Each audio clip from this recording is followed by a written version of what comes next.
Alors voilà la correction donc, du numéro 51 où on parlait de la distance d'un point à une droite. Alors dans cet exercice, on vous demandait de déterminer la distance du point I à la droite DS. Donc le point I, il est ici, et la droite DS, c'est celle qui est ici.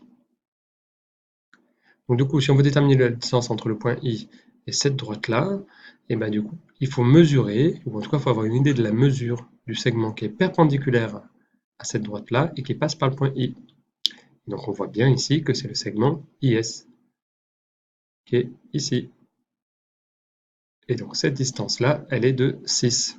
Donc ici, la longueur, c'est la distance du point I à la droite DS, c'est 6. Voilà. Alors ensuite, maintenant, si on regarde la distance du point D à la droite IT, la distance du point D à la droite IT qui est ici, même principe. On va chercher la longueur du segment qui est perpendiculaire à la droite IT qui passe par le point D. C'est donc le segment DS. Donc on va pouvoir écrire que cette distance-là, qu'on va appeler DS, ici, est égale à 8. Alors ici, je n'ai pas précisé, mais c'était donc bien la longueur IS.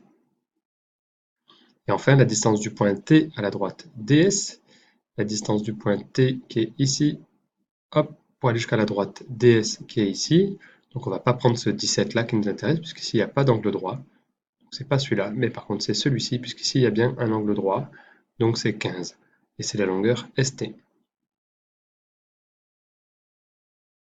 Alors au passage, on peut préciser, hein, le projeté orthogonal du point I sur la droite DS, c'est S. Le projeté orthogonal du point T sur la droite DS, c'est S. Le projeté orthogonal du point D sur la droite IT, c'est S.